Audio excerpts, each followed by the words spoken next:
everyone, and welcome to another exciting episode of Pathfinder 2nd Edition Abomination Vaults Monster Interrupted. Episode... Jeez. We unfortunately skipped a week, and now I think it's 7, 8? It's under 10. It's under 10. Apologies. We have run into a bit of a snag, and we're moving the show to an alternating Sunday night slot. So we're going to crowd Jarrett Mercer's World of Rotram homebrew world that's played with the Pathfinder 2nd Edition rule set, and he's going to be every other week now. And so this week we're going to run Abomination Vaults. Here we are tonight, 7:30 regular time. We go for about 90 minutes to 2 hours, and then we disappear to work on Secret Project. And then the following Sunday, we're going to add a cast member that's going to leave this show and go to Jared's show, and you're going to see Jared Mercer's GMing his Rotram World of Discovery homebrew Pathfinder 2nd Edition game, and that will be the Sunday lineup. And then going down to Friday, we have, of course, our first podcast ever, our Star Wars Saga Edition Dawn of Defiance campaign, which has now entered its 4th season. We'll be alternating. It'll be running either 2 weeks in a row, and then we'll alternate for like 2 weeks against Age of Ashes, which is also starting in its 2nd season, are the Elven Portal podcast, where 3 dwarves came down the mountain. You know the drill. So where did we leave our heroes? Our party had exited the ruins of Gauntlet, and they'd followed the path, and at the very top of this cliff that overhangs the logging town of Otari, there is this lovely stone ring pond where there are 12-foot tall, exactly, like someone shaved them or just sunk them in the ground so that they stick out the perfect height, 12-foot tall standing stones around a pool. Now, everybody knows that travelers and pilgrims come here as a quasi-holy site, travelers of the goddess Desna, as well as followers and druids of the nature god Gazrith. But they didn't find either at the moment. They found a very nervous half-elf cleric of Sarenrae, and if you know your rollmongers, yes, this is possibly a character that you've seen in the past as a player, and later in a different show as an NPC. We might be reviving this character. A little nervous and run off. And the party had started to, head towards the path to head down. The girls are female elven Dustwalker champion and our female elven courier, rogue, straighten up their pace. And the girls can be seen headed off into town, and we'll get back to them later. As our monk catches up with our orc and our goblin, the orc goes from watching the half-elf to, let's switch to our goblin witch, where Narg Lucy is kind of doing the tug on your trousers. Like, you guys just see the cat kind of bat him, but he sees like the cat up on 2 paws going tug, tug. Hey, pointing 1 claw in the bush. Yes, Lucy, what's up? What are we doing? Approaching, incoming, pointing over there. You see 2 people, a man and a woman. The woman seems to be sort of instructing the younger gentleman and showing him around like it's an office, even though they just came out of the woods. This woman is dressed in homespun robes and looks like kind of like Granny of the garden. It's not her age, it's just the fact she's got like the gardening gloves and a little bit of dirt on her type of thing, and show it like she just took him on tour of like the maple tree syrup farm, that kind of thing going on. And joining our cast, because this was the bribe, because we kind of shunted him from every Sunday to every other Sunday, please welcome from Pen and Dragon Games, Mr. Jared Mercer himself. Jared, would you describe your druid, please? Well, he is a Tengu, so 5 foot, maxed out. Even with his big hat, he's not hitting much more than 5'2", 5'3" at most. He's got a lot of white feathers, like he's been through a lot of ordeals at his seemingly young age, and he's constantly just staring out into the woods like he really doesn't want to go back out there. Now, what's a Tengu? For those Bird creature, bird-esque, two-legged with the anamorphic little claws and a beak. the anamorphic, like with the bird head and the upright body kind of thing. Yep. Very Japanese mythology, I believe, is where they originate from. Mm-hmm. So that from that kind of perspective, it's just like some of the other races. Now, we have an Asian culture on the other side of the world of Galorian, and that's where you're originally from? Or were you sort of born and raised for some reason here in the area? Born and raised in the area. Okay. Now, I say area, I mean like the island Korthos. You're not actually from Otari, Yes, exactly. Okay. Came here on a whim, as most birds tend to do sometimes. Okay. Something shiny caught their eyes, and they followed it, and the ship dropped them off here eventually. Okay. And you are a Tengu druid of Gosrith? Druid of Gosrith? of Gosrith. Okay. So the woman that you're speaking with is named Warlewin, and she permanently resides here. She has like just outside, like just inside the tree line, she has like the Davy Crockett setup, like the tiny little cabin / lean-to tent thing, like a trailer park kind of setup, you know, permanently dug in, fortified, that type of thing that nature leaves her alone because she's a druid, and can see her little holy pond. And like I said, the pond she's explaining to you, we share this with travelers that come from afar, Desna, but of course, Gosrith is, is the one that keeps the waters turning, you know what I mean? Anyway, and oh my, well, just as I was saying, more travelers. And so guys, you guys are on the road, right? And, waving her hands comes these two, this bird man and this other woman. Hello, welcome. Blessings of Gosrith upon you, we're not so proud that you don't have to throw a coin into the pond, desecrating the waters. We could take donations and type of thing. Or is there anything you require? No nature. Anyway, she comes over and has the sort of the bustling markets in the city that are impromptu, like they're set up a stall. They have a permit and they're there, and there is that come here, come to me, hey, you buddy, you need this type of thing. She has that kind of, she permanently lives here. She has that kind of attitude of like, oh, we love visitors, hey, gentlemen, anything we can do for you. Sly wink to the Tengu, like, watch this, rolls up on you guys and does not seem phased at all at the murder hobo circus that is covered in blood and gore and maggot guts in front of her, Tell me, talkative one, do you heal wounds? I am slightly wounded and in need of healing. Yes, of course. For a standard donation fee to to the church and to Gosrith. I must ask you though, no personal bathing or laundry in the holy pool. Smiling, but she's happy. Like, you guys are still covered in muck, so obviously you guys aren't soaking wet but clean. She's not accusing you, but she does stipulate that. I was merely curious about the stones, so we came over and. Of course. Let's have a look at you. And anyway, she starts pushing the orc. Like, she gets behind him and just locks onto the belt and like physically pushes him back towards the standing stone, leaving the two of you guys and Lucy kind of like 60 yards. There's the bird guy not knowing what to do with himself, and you guys. She's latched on this orc and pushing him back to the stones, like, let's look you over. It's examination time. Aha! Let's get these pants off. That kind of thing. What are you guys doing?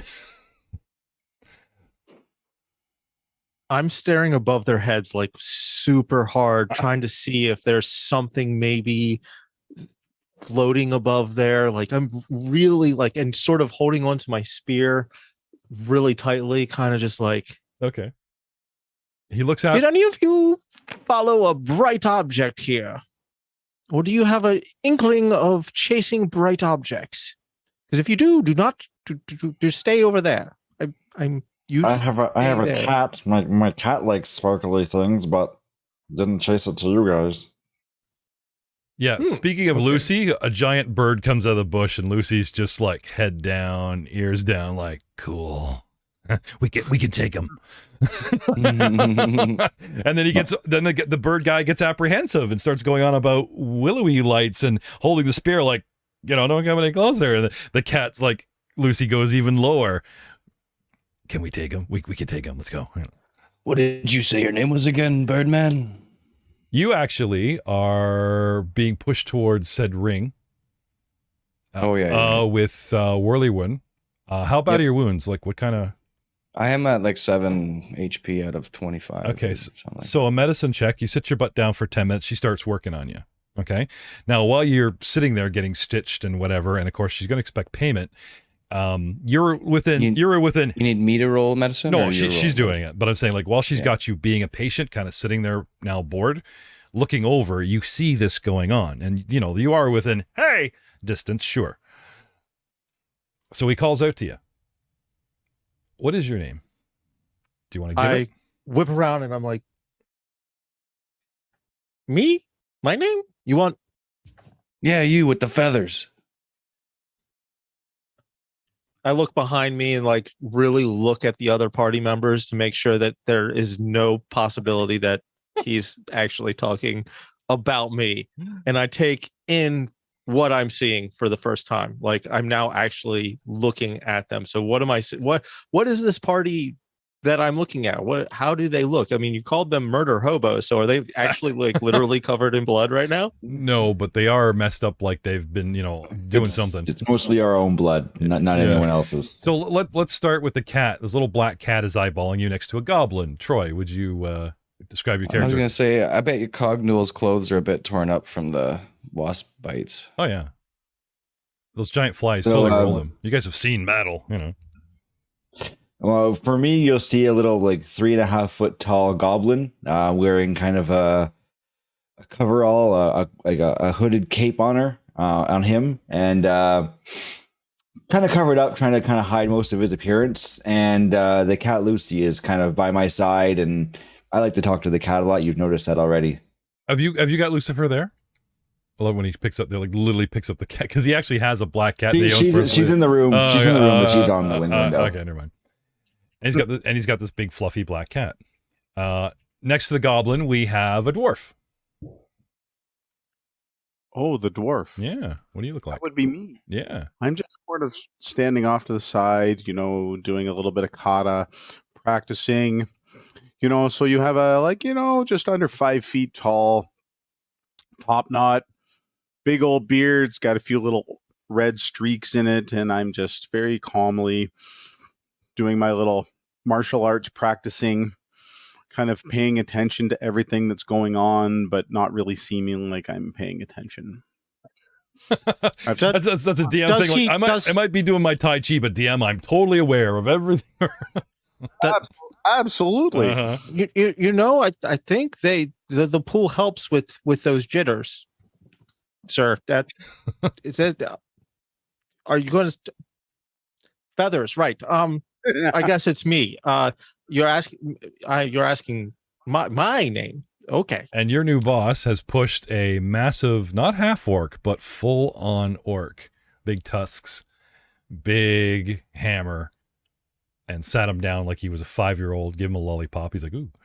And this is the guy yelling. Candy's good. Yeah. It is. It's also shiny. So if you want to share, I'll have some, or I'll yes. Okay. Yeah. I'm Quark. I'm Quark, the druid. I don't go into the woods. It's not friendly. Can my cat eat you? Just an arm. That's all I need for now. I'm not much. Just feathers and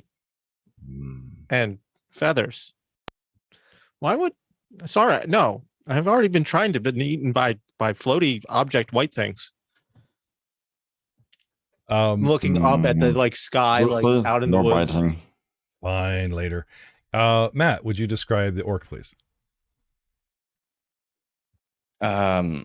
He is slightly like grayish purple in skin tone. and he is very large, very like broad-shouldered, and can't remember exactly how tall, but I think he's over 7 foot. And it's very similar to the picture there, but for the podcast listeners, like I've got lots of like ritual style tattoos all over my body, in the areas that you can see that aren't covered by like the chest or the plate armor. Yeah, it looks like you got like the Hawaiian stripes going on, like the big and it ring comes circlet from my kinda. actual my background that I chose, the Holds Guard orc, because they use either scarification or tattoos to like signify like parts in the like challenges in their life that they've overcame and stuff like that. And like if you get a scar from a battle or something like that, like you want to show it with pride. So I've got tons of tattoos that I like to show. Oh, it tells a story along with the scar. Yeah, that's cool. Yeah. Right on. So the eyes are like burning orange, and the tusks and I got huge tusks that I can use as weapons. And they've got like silver embedded, like any sort of cracks or chips that he's collected over the years. He's kind of filled back in with silver because he holds the Silver Tusk title. Oh, right on. So it's because of impromptu dentistry. Yeah, you don't want to cap them like some old man. It's just filled in the cracks. They look veiny. That's pretty cool. All right. So that when I get my draconic rage, right, the silver starts to like glow red in the tusks. He just looks amazing. It's a good looking orc. And he sat down, and Whirlwind is doing the 10-minute medicine bit on him. So when your time's up, I'll roll for the actual. It's successful, but the actual like hit point you get back. So do you guys want to 180 and go get some health going with the orc, or do you want to just leave him out here and head back into town as said the plan? Because the girl's already like marching down the hill and just waving you like, no, you got this, bye. Yeah. I'm only 2 hit points down, so I don't mind heading back into town. Okay. And Mr. Knoll. Tai Chi can take up to 30 minutes, so if you're good. Or do you want to? I'm good for now. Okay. I want to finish my exercise. Yeah, we'll get it. The stretches out, right? Like you had combat, then there's the truck on the road, and you're doing the big stretch thing, right? I get it. Right. Absolutely. Okay. So and then once done, I will follow him into town. Okay. So Quark, your boss is showing you around, that type of thing. And recently you had, an incident with the Will-O-Wisps, and it's really evil creatures. It's really jaded you, and you hunkered down in town for the longest time, left, and then recently returned via shiny, those bells they have on the main deck, so shiny, put you on a boat, and fate brought you right back here. So returning to the place and the person you know best, maybe to warn her or whatever, you struck up a conversation this morning with Willow-Worm, and she, lured you, eased your conscience and got you to show you her place and the area. And, now the swamp is a good, like an hour, 10 minutes to an hour trek through the woods, out the other side and over to the swamp, which actually, if I zoom out here, you can also see on the map, it's a little ways away. But do you have any occult or nature lore or religion to actually know what it was that attacked you, about the Will-O-Wisp, what it is? I have the lore of wisps, and I also have nature. So I can do one or the other. They're both. If you have the lore, that would supersede. That would, because if you have the lore, it's very specific and it would make the DCs drop. Right. So sure, hit me with some lore. I'll hit you with some lore.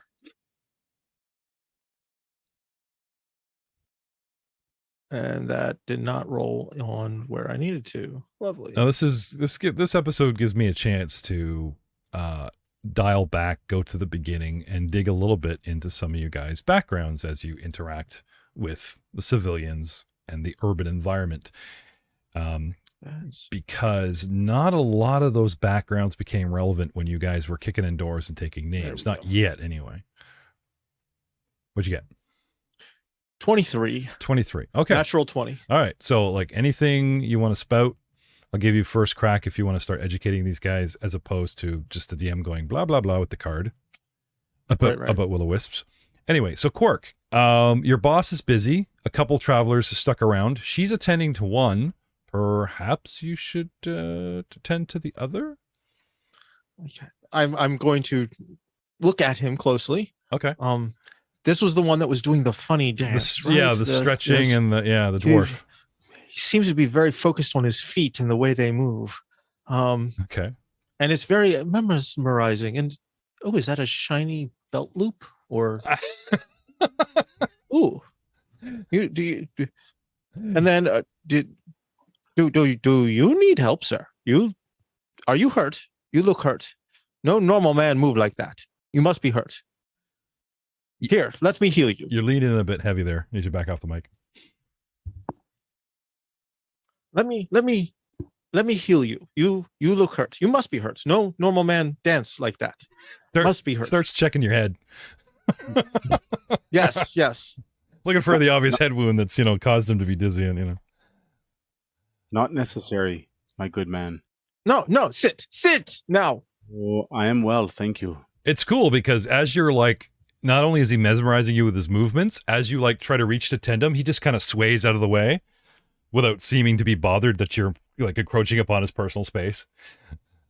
So, and you can see this, Kraga, while you're like getting stitched up, that, you see him, the bird is just kind of like, nah, like doing the snake trick going on. I'm just looking at these two, just kind of confused. My good man, what are you called? What is your name? I Quark. Oh, Quark, it is my pleasure to meet you. You may call me Cognual, but my friends, they will call me Newell. Newell. Fool. Oh, easy now, my man. Is that like a knoll? I know what knolls are. What's a knoll?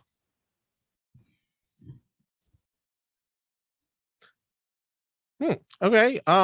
Do you do the dancing thing often? Every day? Seems like it could get you in trouble. Oh no, this makes things much better. You sure you don't need help? I have bandages. We could wrap you right on up. I am fine, thank you, sir. He whips out a roll out of his pouch and it does the fall on the ground and just starts unrolling 10 feet in a random direction. It really does. So back to Lucy and the goblin. Okay, like the cat is really hesitant to like, its attention is on the bird. So you walk 10 feet and you realize you've lost Lucy and you look back and Lucy's like, yeah, I'm coming, comes trotting back up, and then you move on another 30 feet and the cat's kind of like hesitant and just looking back, so it's slow going, but you do finally get down to the crossroads at the bottom of the cliff. Now the girls have, probably just fallen this route and disappeared into town doing their personal business. So you'll run into them. Mm-hmm. You kind of did the once around in town and you guys got scooped up by Rin. So now really is a good chance for you to explore, to lean into your own interests. There is the Great Library. There is Crow's Casks. There's Crook's Nook. There's the Dawnflower Library itself. There's the giant wheel, like the actual mill wheel is freaking huge. There's Blades for Glades where you guys can rearm. There's Gallantry Deliveries, which is the actual delivery service that our elf works for, that she's probably gone to report in.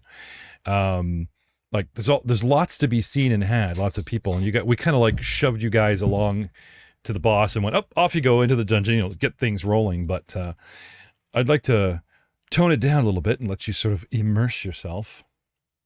Well, what I'd first like to do, is there a store anywhere that I can find to buy some poison?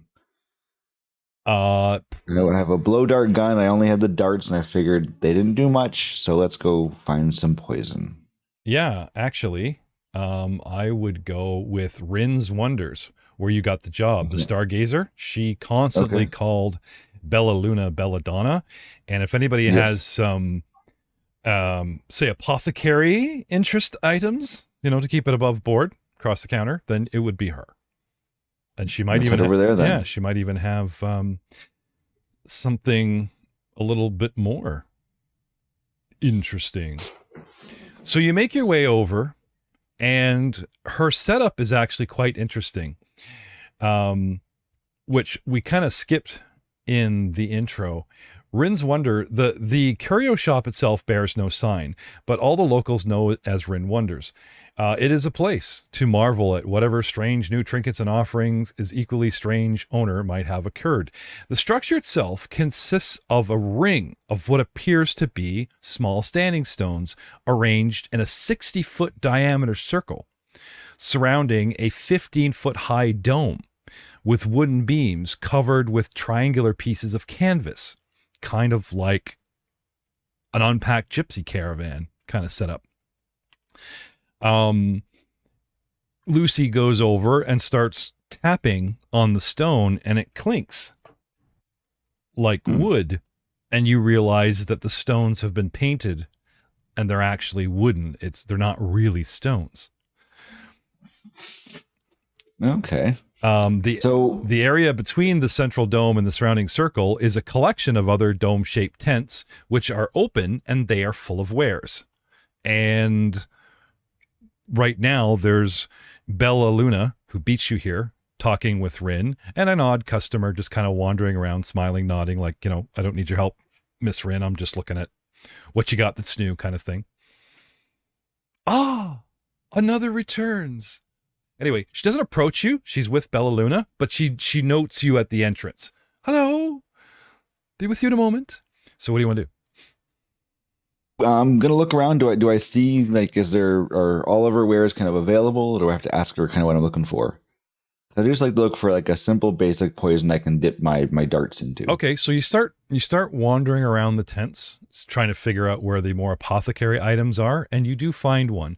The tent itself is close to her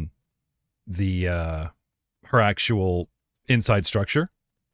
Okay. And you realize it's kind of attached, like anything that's dangerous, like drugs and poisons or something that we don't want a kid or something, you know what I mean? She keeps a close eye on. So after doing the 180 and checking out lots of really cool stuff, and Lucy's a dick. You know what happens when a cat gets up at a table and just starts knocking shit off, like, and you're catching everything, type of thing. Sorry, I can't help it. It's in my nature. You find yourself back with Rin and Bella Luna with a nod, right? Anyway, she salutes you. You get a full salute from the champion and a bow, and she wishes you Godspeed and good travels, and just leaves without another word. Where are you going, Lucy? I need poison. Can you help me find poison? Okay. I'll address that to Rin. Okay. Rin is watching her leave, going, oh, I'm going to miss her. She was so, well, close to death, and yet back again, Poison? You say? She's going for good? Oh, she didn't say where she was going. She looks up, right, and there's no stars out. She's like, I can't tell you if she'll be back at the moment, but maybe. Oh. I'm really confused right now. Can I just get some poison? Sure. What sort of, shall we say, dosage? Strength? Do you have something of the arachnid variety in mind, or perhaps something of the wasp variety, or centipede, or some other sort of centrifuge creature? Ooh, how about something plant-based? Anyway, so she pulls you into the tent and starts going through vials, and she's mumbling on about, the actual origin of said poison. Okay. I mean, it really comes down to what you can afford, right? Did you guys find any money? Do you have any, or do you guys have items you're going to trade and actually try to get cash? I still have some of my starting money. I didn't spend a lot. Okay. So did you have something like out of the book in mind and you just hope she has it, or? I'm just kind of going to see what she's got available, and I'll kind of go from there. I didn't have everything in the book. Just kind of seeing what should be there. I'll tell her that I'm looking for something to put in my dart. Now, there's some acid-spitting lizards. We have giant flies, fey creatures, maggoty centipede things.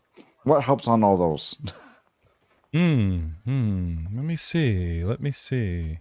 The scene pulls back as the two of you get into it, and Troy, I'll actually get you to look up some core poisons and prices or whatever. Sure. We'll come back to you.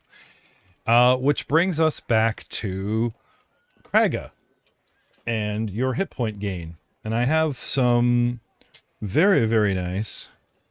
These are my, like, this dice I've collected over the years, right? In my cool little 8-ball bag. And I'm thinking Abomination Vaults, and they're kind of going with that off-putting tentacle green. And I have some marble-ish off-putting, tentacly dice. And I thought until Paizo comes out with the official dice, because I do like to buy the official dice for each podcast that we run. Father's Day's around the corner, I'm just hinting, children. What do we got here? Here we go.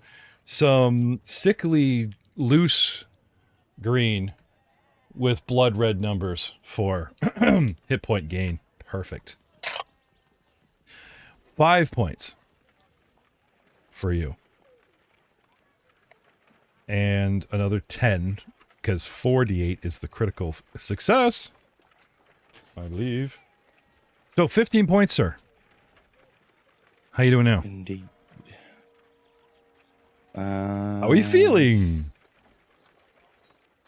Where are my hit points? Smacks you on the rump. Should be good. You should be good. Well, if we pull up your combat chart here, tracker, you have 18 wounds, so you're much better. Put you down to 3 wounds, so you're feeling way better. Still a bit stiff, not perfect, but yeah, that's definitely taken a lot of the, stop the bleeding and this and that. Well, thank you, woman. What do I owe you? Well, she says, what if I were to wave the chart? Don't ask her that question. That's a trap. Hush now, Quirk. Gozerith. I'll give you 5 silver pieces for your service. Thank you, miss. Is that the standard going rate? Actually, I looked this up today and I was like, oh no. What's the going rate for healing, right? Services of healing. So not to stall the pod or the the whatever. She'll take your 5 silver, and if it's over, she promises you that you can come back for a second visit. If it's under, she'll still take it and you owe, but she'd like you to come back here first before going anywhere else. I mean, we are very conveniently located to the swamp, if you wish to run the ruins of Gauntlet once again. I agree to your terms. As a matter of fact, she says, I have a young acolyte. And she starts talking about Quirk like he's not even in earshot. And he has recently had a bad experience on that side of the wood. And I was wondering if you fellows your next expedition over would just sort of take him with you and look after him. And he is quite skilled herbalist and apothecary needs. You'll find him very useful. He will carry his own weight, but just to have him around people and, show him that, yes, the woods are a dangerous place, but, one shouldn't shriek away from one's true calling. And you hear quietly, is he ever quiet? At this point, I have cast dancing lights in front of him and made it really big, like a 1 foot, almost exact replica of a will-o-wisp. And I'm going through all of the traits, like one by one. The fact that it's actually 5 pounds of jelly on the inside. That you should be careful. But if it's this color and I switch the color, and I'm like, this ability, and I'm like going through every last thing. Hence the dwarf's asking if you ever shut up. Yes. He'll tire himself out soon. As I was saying, a recent encounter, and she waves at his little display like, guess what he ran into. Think about it, gentlemen. I can keep him here for now, or actually, I'll send you into town for an air. Quark, you remember those items I discussed that I needed? You know, here's 5 silver, and she sends you on an errand into town. You know, perhaps these fine fellows will show you around. Are you acquainted with Otari, gentlemen? Actually, Quark is... There is no thinking.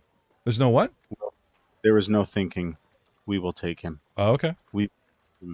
The ways of the world. Well, I'm sure... I like town. Town's good. Town's better than the woods. Some parts of Otari that you may not be acquainted with, I'm sure Quark will be well versed. It'll be a symbiotic balance of a relationship. Now off you go, and the more shoving. I know. Well, I know I don't need any more help on my mission. I'm strong enough to do this by myself, but I can always use an extra set of hands. She gives you the 5 silver, Quark. She just took off of. But listen here, Quark, if we're going to be traveling together, I better not find any feathers in my kit. We understand each other? Feathers. Feathers are good luck. Here, have one. He plucks one, hands it to you, and as he's rolling around, like, some of the feathers are shedding. Now, Tengu are usually covered in black feathers, but like he said, this guy has seen some stuff, and some of the tips and some just random feathers are not graying as you would think as a human. They've just turned, like, shockingly scared white. I just keep my arms crossed and just blow at it, like blow it out of his hand. Okay. Now off you go. Shove, shove, shove. Funny, by the way, Kraga, if you don't want to be moved, she can't move you. But you are aware of the person pushing on your hip. Like, fine, lady. Let's go. Off you go, guys. So, the 5 silver is to buy a couple of groceries and some odds and ends that she would like for her personal use at her little trailer residence there, Quark. Totally not to get rid of you. You know, so you have excuse to go in town. Now, whether you guys just hang out, the 3 or 4 of you, or, 3, because, the goblin and the cat have disappeared. So, as you guys march on down the trail, offering feathers, offering wisdom that it's all okay, showing a couple stretches, rolling your shoulder there, that's, Quark's, those stitch jobs, that's going to make a good scar. Quark's already sticking them into my crap. Yeah. Hey, you know what, man? Like that stitch up is a good job, but it's gonna make a nice scar. That's a good story right there, man. That's good. Yeah. She does good work. Yeah. And the 3 amigos go marching down the hill back to our goblin. What have we discovered about poison, sir? Well, I have discovered that I'll most likely want to get just some basic spear frog poison. Ooh. Yeah. And how much is that? It is 3 gold pieces per dose. That's, you guys had 150 silver, spent most of it. That would be 30 silver. Was it 30 silver? I don't know if I spent most of it. I didn't spend a lot. I'm just saying, like, usually you guys are down to your last 10 to 30 silver. You want to spend it on 1 dose of poison? Because a dose is a dose. Like, I know it's like, I have a tiny needle, I can dip it in. It's like a single dose. Unless you use that whole dose on your weapon, it will not get the poison effects when you inject it in the creature. Gotcha. So, like, anyway. Probably not going to work for my... So, anyway, she finds you something. Wow, spear jelly, frog poison, only, 30 silver, For you, 30 silver, Yeah. Now, you did send us into that ruin, and we got our butt kicked. Is there any way you could give me it for a little bit less?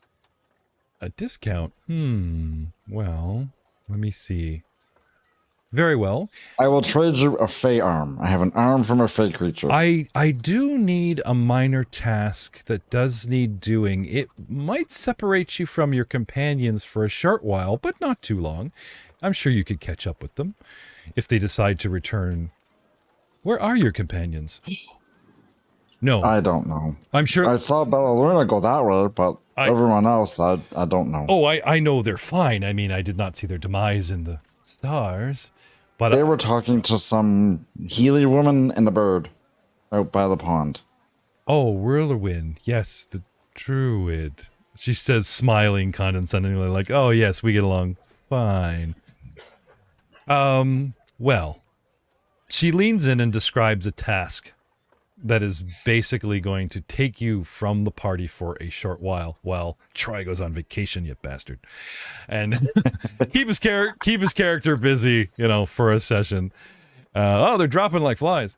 Yeah, you you do this task for her that'll tie you up for an entire gaming session in 2 weeks, and we'll give you a discount. You'll be back poison ready, and I will accept your task. Okay. Once I hear what it is. Okay. Well, she describes what it is, and like I said, yes, I will do that. It is in town and like Okay. in the area type of thing. So it's like you could double back to town, get the poison, and catch up to them. Gotcha. You know what I mean? Okay. So like if the guys decide to head back without you, then there would be, X amount of time or rooms and hours. You can knock off a lot of dungeon rooms in a matter of a few hours, and that, but put your session behind. But conveniently, because you warned me that you go on a vacation, going to disappear on me, and you will not be available for the game in 2 weeks, but you will be available for the game in 4 weeks, right? Actually, I might be. It's with our new schedule. I might actually be able to be here for most. It's the one on the 4th. I think I'm not going to be here for. Well, so it's 1, 2, 3. So it is 4 weeks. The from longer you're gone, the bigger the task, the better the discount. So you do all right. Okay. You'll do all right. But before we get into those details, she does bid you to like look around the shop, wander town, get anything you need, tell your companions you're going to be unavailable for a little while, that kind of thing. And she excuses herself, please shop some more, and heads off to look after some of her other customers.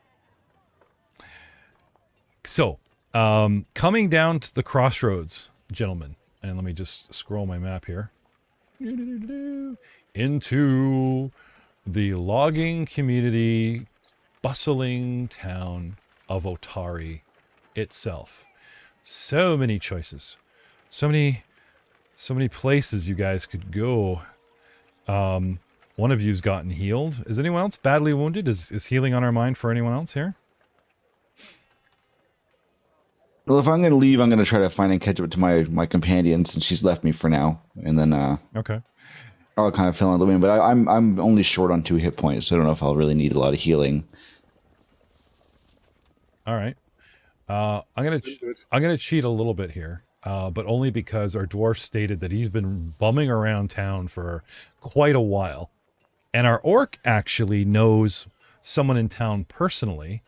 So I'm gonna actually pull up our map that has a legend, and if there's some place of interest that you guys want to check out. Now, I owe you guys a bit of time because the whole shopping and moving and getting here, the goblin is a little ahead of you. So placing yourselves at the first bridge at the top right of town where you come down the cliff around the corner, there's all the roads that go out of town into logging areas. You guys cross the river and across the bridge, and there's yet another cliff. Like, this town kind of sits down in a basin. It's surrounded on 2 sides by like 2 bowls of cliffs that come straight off of the ocean. You see how this is set up? Yeah, I think that bridge is even going like down on an angle. Yeah, like that little bridge going over the river. Yeah, it does seem to be like probably making up the river itself is pretty wide, pretty quick flowing, and heads out to sea. You don't necessarily want to be caught in there. Anyway, in the legend, since you guys are basically familiar with not every little thing, but definitely like these names and some things, where the fishery is, where the market is, that kind of thing. Is there anything you guys want to do? The girl, I'll tell you this, our Elven courier has gone to report into the actual delivery service, which is the postal, as well as to go to Blades Glades and probably get some ammunition, or at least, gone back to work for now, check in. Or maybe even go punch Rin in the face, because remember, she was just here couriering a package to Rin, and Rin convinced her, oh, you want to go off? And her curiosity got the best of her. She almost died. The orc ignored all her warnings for every trap that she may have found. Yeah, I'm sure she loves you guys. I'm sure she's raring to head back into that nightmare. Greg, I bet you 5 silver that you can't survive the water flumes. There goes my money.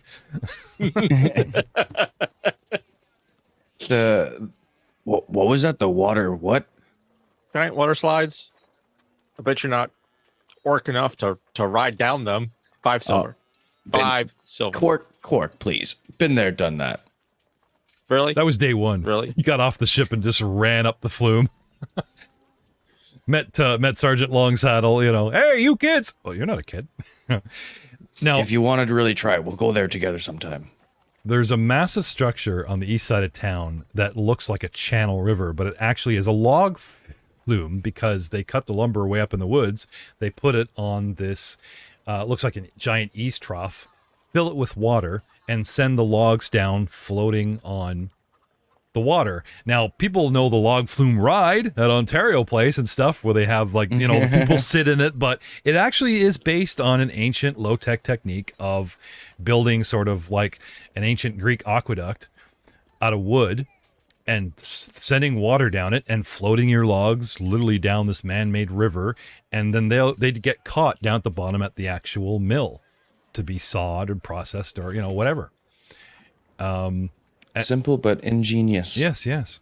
What also runs this right down the bottom where you can see the river pooling into a giant pond is what they call the Giant's Wheel. And it is a mill wheel, but it's like 2.5 stories tall. Like, this thing is massive that they're using for, you know, power and energy and stuff. So that's quite So simple. I'm gonna turn to the other two and be like, do either of you need to hit up the market? I know the proprietor there.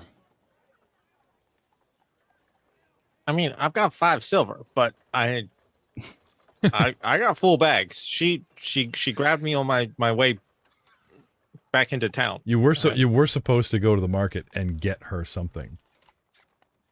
Do you remember what it was, or do you care? He sees Shiny. shiny thing and he already forgot the last task he had. So there are subcategories of will-o-wisps, and I've got It like starts going 5 down. more yeah. bobs. Okay. Not to get mixed up with some of the other creatures that are also in the wisp family. Craiga, did you want to go visit the guy? You know, Keelino Lathanar? Yeah, Keelino. Yeah, he's played by Keanu Reeves, the aging Keanu Reeves, like, you know, straight off of, think of Wick, you know, dour, humorless. Yeah. You're like, yeah. It's a John Wick style. He lost his dog or his wife. Yeah, To a werewolf. You rolled So up on him all 7 feet of you the first time we met, and he was like, "Whoa." Yeah, he chose Craiga to run errands for him because he trusts that, like, if a werewolf was to come about, Silver Tusk is around to. Okay. So this is just you, me, and audience knowledge, or would you actually share this with your new friends?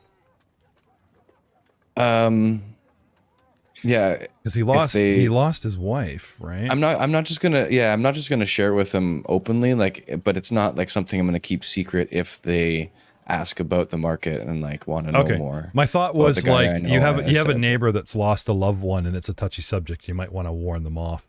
It's not how he lost her. It's that he's a widow, and, you know, that kind of thing. Yeah. If you guys want to head out to the market, I know the proprietor there. Is that a yes? If you need, I like food. We have food. Food's good. 5 silver. I've got 5 silver for food. Can we get food for 5 silver? we'll stop by and we'll chat with Key. 7 episodes of you guys bitching about running low on supplies and ammo, and you're like at the foot of town. It's like, who wants to go to the market? And you guys are like crickets, all silence. I'm pretty sure you could use some more shurikens, Newell. You mean these things? And I'm like throwing them up in the air. Yeah, they actually come from his culture, like his country.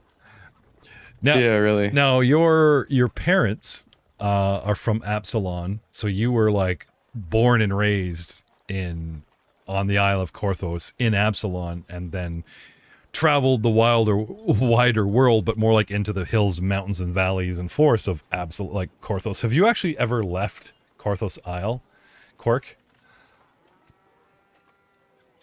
Did you ever make it back home to like the ancestry home, or is it just like mom and dad have a mom and dad's video rental / shrieking shop there in Absalon City, the capital of the world, and, you know? I think I think you're talking to someone else. No. I know Jared. Jared probably has 3 pages of backstory for this guy, and we asked. Oh, and I dropped this on him 2 days ago. I'm like, we're moving the show. We've canceled 2 Thursdays in a row. So my family Came in here because the bell was shiny on the ship. The captain got tired of us and threw us off the ship. Can you believe that? Tired of us. Well, whatever. So then, about 2 weeks ago, maybe it was 4 weeks ago. What's today? Never mind. It doesn't matter.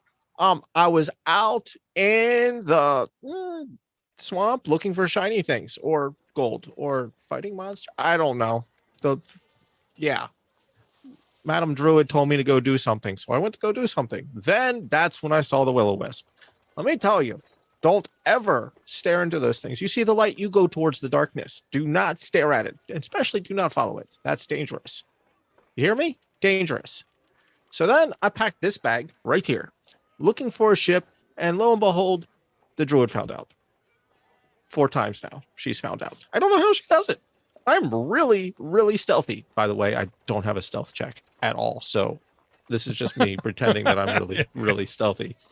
I'm actually really bad at stealth. I think we got that from the way the guy just bounces all over the place. Yeah, it's okay. You're still in GM mode from last week's game, man. Switch the player. Yes. So now I'm with you guys. Have I told you about the will-o-wisps? This does make the walk shorter. I've definitely heard you mention them a few times since we were at the pool, but okay. I've never really given. How do you kill one then? Have I told you that? Do you know? I leave that sort of stuff to the people who know more about magic. I just smash things. Well, good for you. We need to get you more smashy things. Yes. So things that kill things that are will-o-wisps. So Blades and Glades, the armorer, or to the market? Where is this? He does make the walk shorter with his babbling. I'll give you that, kind of thing. And he's honestly the thing I could use most right now is a good drink at the tavern. Okay, which one? The Rowdy Rockfish, or the Otari Fishery at night closes down and becomes an impromptu bar with lots of gambling and arm wrestling and that kind of thing. But it's still kind of early in the day. I like Crook's Nook. That's always rowdy. That you can find ships to get out of this place there. Crook's Nook. You see the very large bridge, which is the last one before. I agree, Cork. Let's have a drink there if you guys are in for it. Yeah, I got 5 silver. That's got to get us something. Okay. So you two are headed and there. Whatever I don't have, the Dancing Fool can probably get us for. Okay. And what's your vote there, Monk? Is there anything you want to do? Or you want to head with these guys? I need to go top up on various supplies, and I'm sure there is somebody in town I need to see. Okay. Does this person have a name, or are you just thinking of Blades and Glades? Well, I'm sure there will be somebody that will come to mind that I need to see. I don't. Okay. I don't know. Maybe he did suffer a head injury.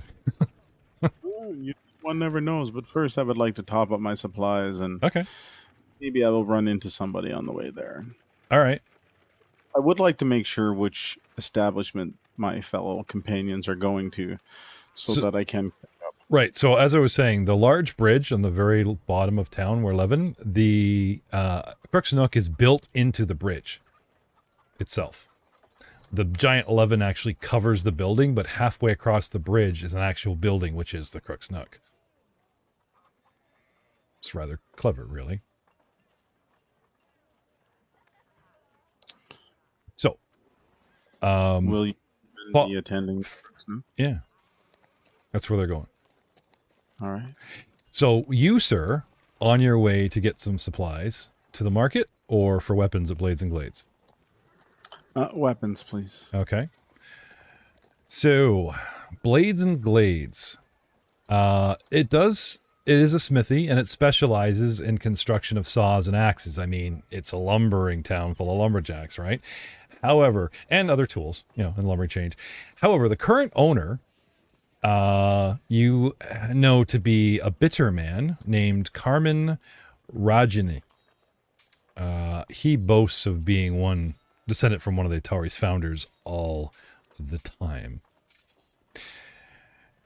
And you find him, as usual, not in great spirits. Like the world, not that the world owes him a living, but the dude obviously has some kind of chip on his shoulder. And it is there, not in the building, but on the street, you run into the goblin, Narg, and Lucy, backtracking from 12 with a colorful tensar, back up the main drag, trying to find you guys. Hey, Monkey, where you going? Oh, good day, sir. I just have a few things I need to do in town. You want company? I suppose. You may tag along as you wish. Okay. I went to go buy poison from the girl who sent us on our first little ditty there, and Bella Luna was there, and then she said goodbye and walked out and left, and I don't know where she's going. I don't know if she's coming back. I suppose time will tell. Sometimes people must adventure on their own. Now, Rin did actually just ask you to sidetrack your own party on a very special task to get a discount. Perhaps Bella Luna's doing the same thing. However, drawing your attention to the intersection above where number 6 and 7 are. If Goblin came up from the tents at 12 along the main drag and you guys are coming south from that top right bridge, you would actually run into all 4 companions right there at the intersection, and you are walking now west towards number 6 with the dwarf. The other 2 continue south towards 11 and the bridge. And entering Blades and Glades, you see Carmen is just finishing up with a customer, and they seem to be having some sort of secret, like, he's leaned right in. He's not like just, oh, this is your thing and here's your tools. They're leaned right in and he's quietly talking with him, like they're having a very private conversation on business hours. Well, he's the owner. I mean, he's allowed to. Anyway, he sees you and nods like, oh, there's somebody. And anyway, the guy gives him that kind of like sly wink, like, I got you, man. I got your back. And picks up his nuts and bolts that he did buy. And, tips his hat at you guys. Good day, travelers. And heads out. Cognol. And how are you this fine afternoon, evening, or however long it took you to get back? Well, DM's tired. we are good today. It has been a busy day. And how are things here, sir? Hey, you, no pets. Pointing at you and the cat. The cat's with me. Still no pets. I'll quickly cast Phase Familiar, and then actually no, I don't want to do that yet. I only have one of those a day. So, Lucy, can you go right outside, keep watch? Cat obeys, or I should say, the cat decides, I shall guard us outside. So he goes outside, and within 20 minutes, because I know you're in good company, like the familiar won't really stray far from you, will they? Don't believe so. You no. are, it's a walking, talking contract to your patron. Yes. Even though I might have other interests like, I don't know, bird watching down at number 11. Okay, fine. He won't go very far. But he does exit the building, just leaving the 2 of you. So, you,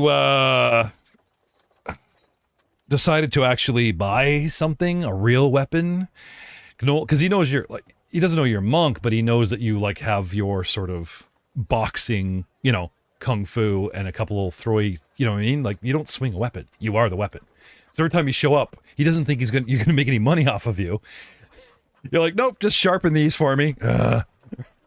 Couple copper, thanks, He's always trying to like, you're a dwarf, here's an axe. And it's almost racist. Like, he keeps offering you an axe because that's what they specialize in.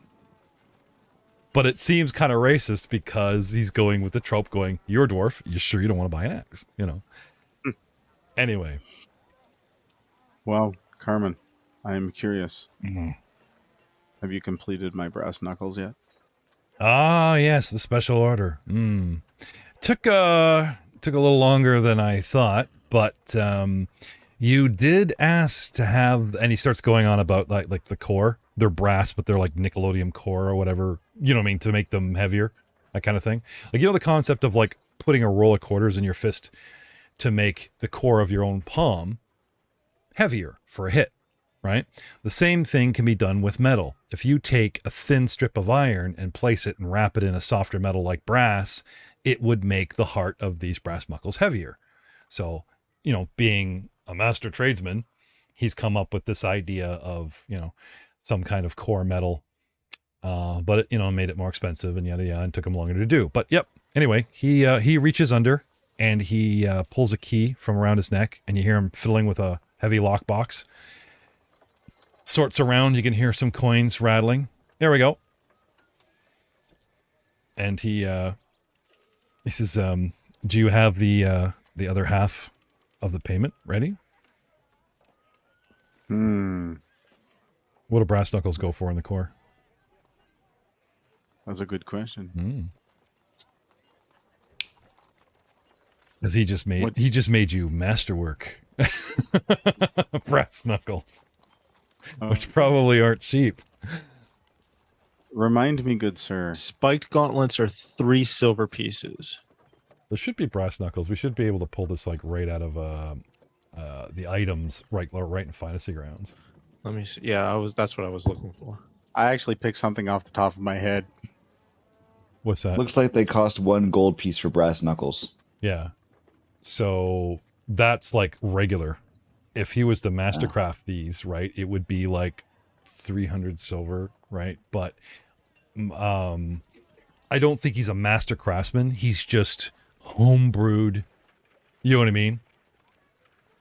Like, you're expecting perfectly polished 20th century, like what I've described. Is like, no, this is like roughly stuck together, melted over top with some finger holes that don't line up. It'll work, but, so instead of sorry, how much was that, Troy? 1 gold? So that's 10 silver? Yeah, 1 gold. Yeah, he wants like 12 for these because of the core he put in it, saying that's better for the balance and, all this kind of thing. 12? Yeah. Full price at 12. It's a steal. Remember, you talked me down from 15. You don't I'm remember sorry. that? I was pretty sure I talked you down from 10 to 6. No. No, you guys are brand new. Pretty sure in the player's guide they talk about you doing all kinds of shit and maybe some diplomacy rolls, and then maybe if we start liking you, you get all kinds of discounts in the future. But like the first encounter, I don't know what it is with players or new first level dudes, but it's like they always like, oh, 1 diplomacy roll, 50% off. That's not how the world works. You know how it works. Tell you what, What's that? there's always the test. Let's try the test. Okay, it's something very dangerous.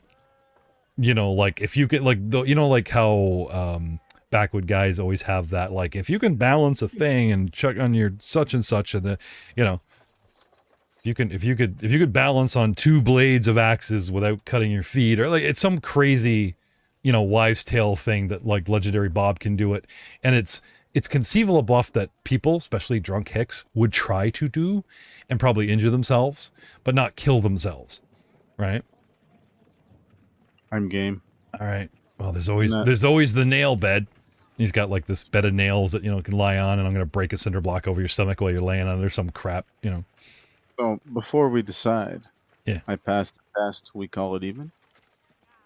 I'll sell it to you for 10. 8. 10. We started at 8. 12. I started at 4. I don't see any dice rolling. What would you like me to roll? Diplomacy. To influence me. 1 second, sir. All right.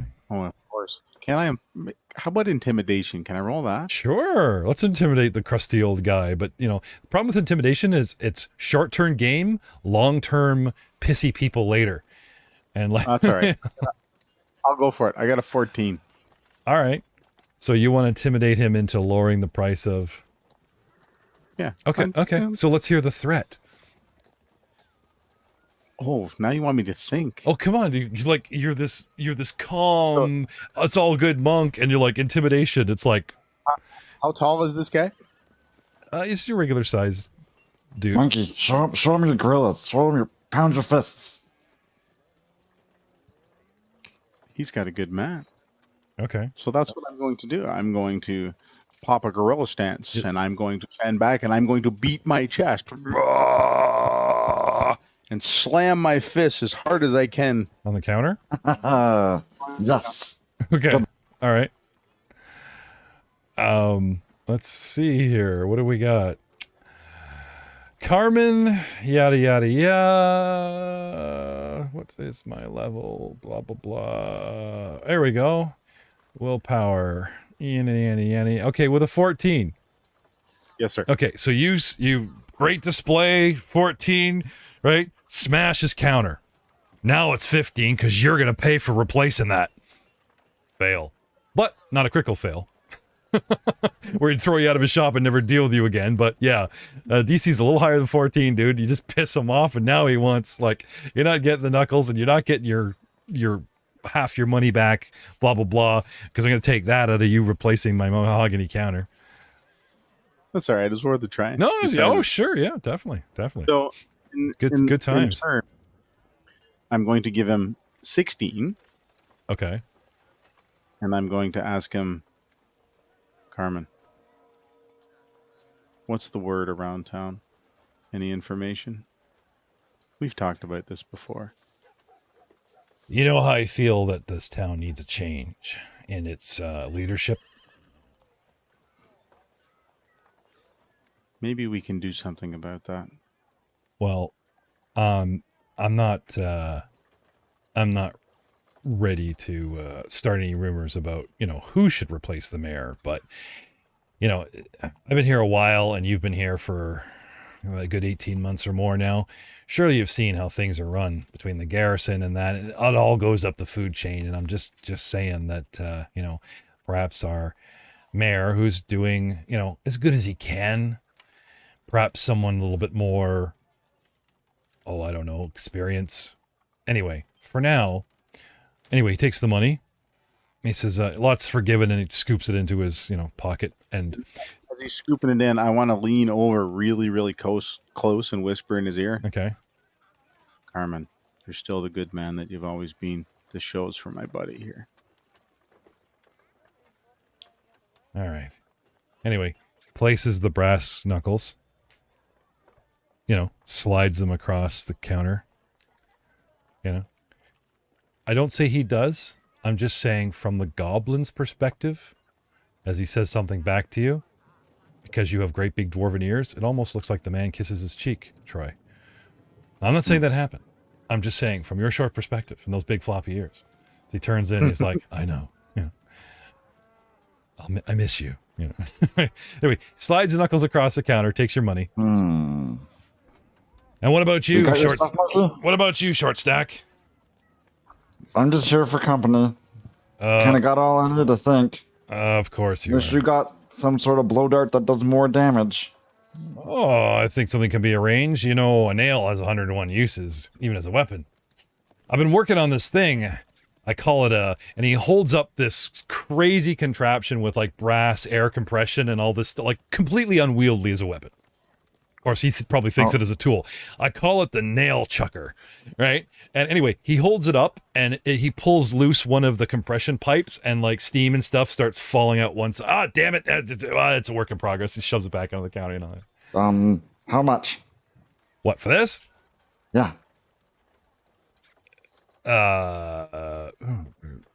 It's not done yet. How much?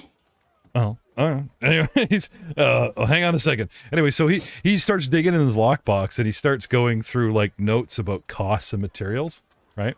So imagine you're trying to invent a nail gun with many failures. Okay, every time you fail, that costs you materials. So the prototype must have cost him a fortune at this point. You know what I mean? Before you can like replicate it and then perfect it, and then the new cost of the second one he makes that he can sell, affordably. But to buy the prototype, because he's got pieces replaced and failed, would be a fortune. Carmen, are you looking for a tester? Well, not today. Not today. I got, look, fellas, I appreciate it, but right now, like, if I'll copy what Cognal did, and I'll kind of beat my chest and smash my hands on the ground. yeah. How much? This little beauty, I've put part of my life savings in, and if I can get this work type of, anyway, again, you sense a bit of prejudice, like how goblins tinker. You guys are new to being a standard race and the new edition or whatever. You guys used to be monsters that like grab stuff, duct taped it together, and it would work brilliantly but constantly break. So turning this thing over to you, it's like he's hesitant to like sell out. It's like no. This is going to be. My point was, you were talking about I'll be back. You were talking about a blowgun, right? Well, I have a blowgun. Okay. And I have darts. And I'm trying to make a tool here, but if I can weaponize this, you'll be the first to know. Care to make an investment? I could use some, if you want to buy in and get the first prototype he makes. 1 silver. Okay, that'll get you some shares. Okay. In Project Carmen, there you go. And I'll give him 1 silver for it. Lucy magically appears on the counter. Hey, what the? You see the video? You see this video where we have this giant fluffy periscope of a tail going by Troy, like between him and the camera. It's awesome. So it's like, okay, Lucy's back. Hey, I said no pets. Carmen, No. my buddy's looking for some poison darts. What you got? I got some type 4 nails that are thin enough he could probably chuck with a good breath through that tube of his. But as far as poison goes, I don't carry anything like that. Maybe some brat poison. Is it expensive? Oh, it's like a powder something. They'd have to eat a lot of it. It's not something that you could like liquefy and turn into a dose. Who can we see? Well, that freak of an elf, Rin, what's her face? I already saw her. I'm actually going to do a quest for her or some task in a little bit. And she's going to give me some poison, but I was hoping to get some faster. So I might leave you guys for a day. Don't worry, I'll be fine. Yeah, we'll miss you. So, spread the word. The mayor is, possibly due for retirement there in Knoll. And stay in the... And I'll forget about this counter incident. Sounds like a good thing. All right. So you boys head off, yeah? We'll keep our eyes out. Good day, sir. All right. Thank you. On your merry way. Okay. So, meanwhile, the scene shifts back to you guys crossing the bridge and coming upon the Crook Snook. A building that is built in the center of a very wide, like it's got to be a good 30 feet across, bridge, a very heavy bridge built over the mouth of the river entering Otari. Its proprietor is a dark-skinned, long-haired young woman by the name of Yinyasmira. Can I have some social knowledge from you boys? Like Otari knowledge. If you have Otari knowledge. If not, there should be, what do you call it? The skill's gone right out of my head.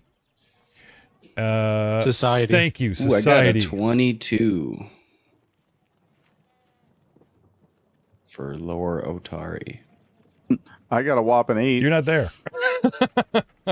I know I called everybody, but I meant you two boys that are actually in the, Yeah, me and Quirk. What did you get there, Quirk? Well, it represents my inability to have any kind of social graces. It's a 7. Okay. Crack. Hey, thoughts. I wouldn't say this is a dangerous place, but you might want to keep one hand on the bird's shoulder because the Crook's Nook also doubles as the Thieves Guild, and Yinyasmira is the guild master. And funny enough, you see her in a corner talking with our very own elf. The elf sees you guys come in, stands up, nods to Yasmira, and... You mean Astra? Yeah, Astra, our elven courier. Rogue gets up, like they were just finishing, but doesn't cross the room towards you guys, goes in the back room like she's going to get something to eat or go to, use the ladies' facilities kind of thing. Yasmira gets up from that table and comes straight to you, you fine 7-foot specimen of a fellow, because I would think the guild master of the guild, if a 7-foot orc walked in, I think this would be a personal, you know what I mean? Yeah. Not some I was gonna lieutenant say- would go over to you and say, hey, what can we get you? It would be like, and I've definitely been here like once or twice, Yep. so I'm like, yeah, I can't wait to get that lobster bisque. yes, the bisque, she says, nodding at the bartender who smiles because it's like just mushed up crab or something that they're selling overpriced to you. They just rip apart a bunch Actually, of crabs and, you know, like, I was just reading the Gazetteer, and like apparently this place is known for like the best seafood. In oh town. yeah, it is. But if the catch is bad, you know, we shove crab legs into like a carp and like here the orc won't know the Yeah. difference, right? You know, oh, this is Yeah, delicious, that's right? true. It tastes I am better just an every orc. time, right? It's kind of Yeah. running a con on you. Quark, wait till you try this. It's the best you'll ever have. I swear to. Yeah, I mean, have you? Yeah. So, Are you paying? I've got 5 silver. Oh yeah, that's right. I forgot you're poor. so take any table you like, or that fits you. Take any table you like, or that one at least fits you. She says, with a slight accent, and points at a side of the room where tables could possibly hold. You know, they're actually stools or like logs or something, like the bench that could hold your massiveness. And I'll have my Thanks, Yazzie. I'll have my people right on that. And who do we have here? She says, I'd like to see that this is a familiar face, but, well, not to sound rude, but your fine people are difficult for some of us to distinguish apart, Mr. Tengu. I get that a lot. I know. It's the noble plumage. I have that face, right? It's the noble plumage. But Of course. I've the silver. The ladies love the silver. Of course, it's so striking. And I know, just another bird in the flock, but any chance on that ship that gets me out of this place, and preferably away from trees and swamps and this thing. And I do again dancing lights, and I show off the will-o-wisp. This one's blue this time. They're out there. My sources tell me that you recently arrived, and are you? And she reaches into a pocket like a notebook, like some business through a courier has come her way. Are you, Mr. And like, what would you use for a code name? What would Quark use for a code name? Like, you know, I'm Mr. Bond. James Bond. No, don't listen to the weird voice from Actually- all the way across. Yeah, actually, she the flips through her town. notes and she says, "Are you Mr. Wisp? Willing to pay double the price to to get out of our fine establishment?" So long as that double the price is 5 silver. Difficult, she says, but we'll talk. First, gentlemen, you look famished. Why don't you enjoy the finest seafood in town? And she just sort of, elegantly lets you guys. Anyway, I've got a picture up here of Yinya's Mira. I love the picture where she's doing I the can't big. wait for this part. She's doing the big shh, right? An attractive woman in her early 30s, large green eyes, mocha dusk skin, long dark hair, long fingers, and wears a, what do you call it? Like the bodice, like a waitress, like a tavern maid, but has a courtier's green puff slit sleeve coat over top of it, like she's mixing fashions and pulls it off. So do you have like an actual menu with like prices and stuff? For her, Yeah, for like no, but like I said, but in the core, yeah, for her. in the core, like the proverbial standard meal and whatnot, right? And if she's so the way the game would work would be like, if she's rumored or it just says best seafood in town, then that would be something like a good meal, not expensive meal, but something that would be priced like good meal and it's worth the price, So let's say something costs you a copper and a good meal's 3 and expensive meal's a silver, it would be the 3 copper meal, happy meal, type of kind of thing. So we start, you boys sit down and they start filling you full of lobster. Nom nom. Baked lobster. Yeah, baked lobster. By the time you guys eat, I would say that the other two are leaving Blades and Glades. Where were you two going to go next? Because you did take note of where those guys went, or were some other Yeah, shopping? I was gonna go to Blades and Glades next. Oh, not you, because you guys came here Oh, to get... you mean those two? Yeah. Okay, sorry. I thought you meant after we're done. Well, if eating you just and come stuff. here for a drink and a meal, you guys can bail. That's fine. Yeah, I was just gonna take. You're just here like for the one- good food, right? I was gonna grab one drink to go and Sure. like a dried fish or whatever to bring to Yeah, Keelino. No, and she's all for patting the mark. Get your trust, get you good food. We can talk business some other time.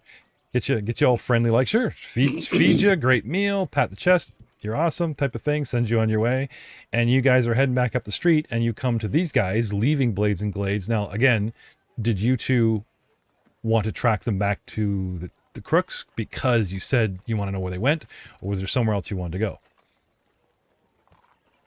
Because you would literally find them coming up the road. Is Cork with him as well, or are you just staying at the bar, Cork? Oh, I'm with them. I'm following them because I'm okay. explaining the different subcategories of wisps. Yeah. The main drag that goes straight up the center of town.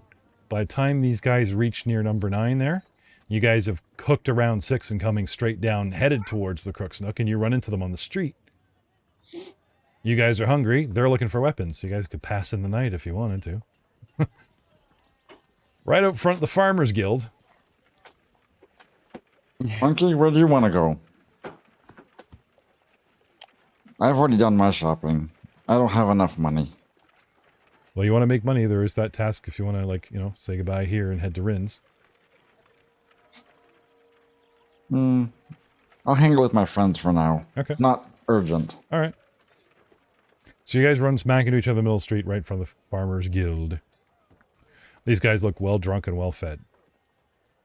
Now, we healed Kraga, but you guys are still a mess. There has been no laundry, no inn, no rest, no, clean yourselves up kind of thing. You guys are still walking around with tears in your clothes, bites in your neck, all the whole bit. Sure, things have been washed and stitched, but it was like, here, let me antiseptic this one spot in your neck where the fly almost took your head off, and there's some stitches. Like, you guys look like crap. And you might want to keep that in mind as you roam around town, because if you clean yourself up, look more presentable, then not all, some don't care. It is a logging community, but some might, reciprocate with you guys a little bit more if you don't look like crap. Just saying. Gentlemen, has everyone attended to their urgent business?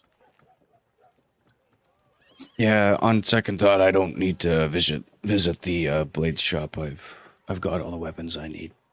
Might I suggest that we take refuge for the evening somewhere and get cleaned up? Or somebody takes Well, it. we I just could came use a from nap. we just I'm came from tired. Crook's Nook and they've got rooms, so let's just head on back there. Do they serve chicken wing? I look over at Kinku, or at Cork. Sorry, not chicken. No. Can I eat bird around you? Yeah, I like bird too.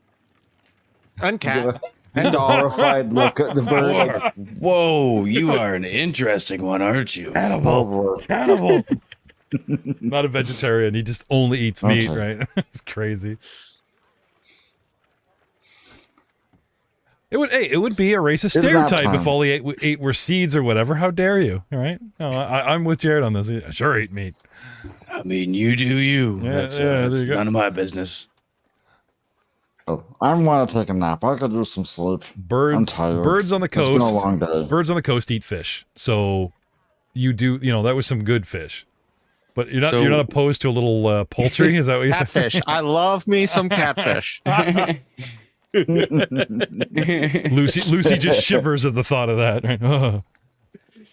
We all head back to Yinny Yasmira. Okay. Back to the Crook's Nook. Okay. So, gentlemen, back so soon. Oh, you brought friends. The whole bit. Get you guys fed. Spend some minor coin.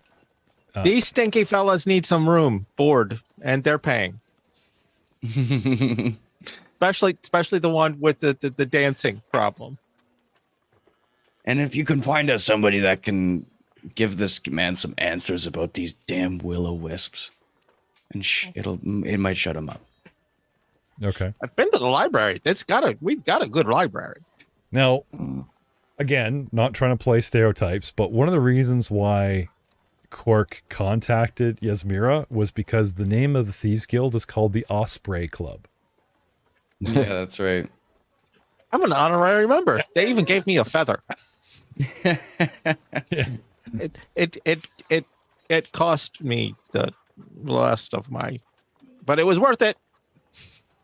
And I hold this feather. It's just a raven's feather. It's not even. Yeah, it looked like he pulled it from his own body, but it's shorter, right? And he's Yeah. so proud of it, right? Like it's completely lost. I'm like somebody gave him a human hair. He's just like, yeah, I love this. I'll pull out one of my Fey arms. I got this arm. I wave it around at him. Okay.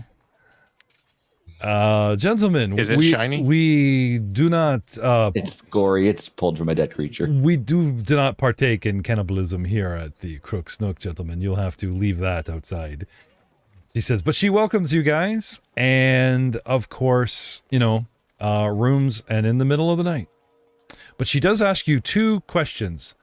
Gentlemen, how long are you staying in town? Is usually the first question.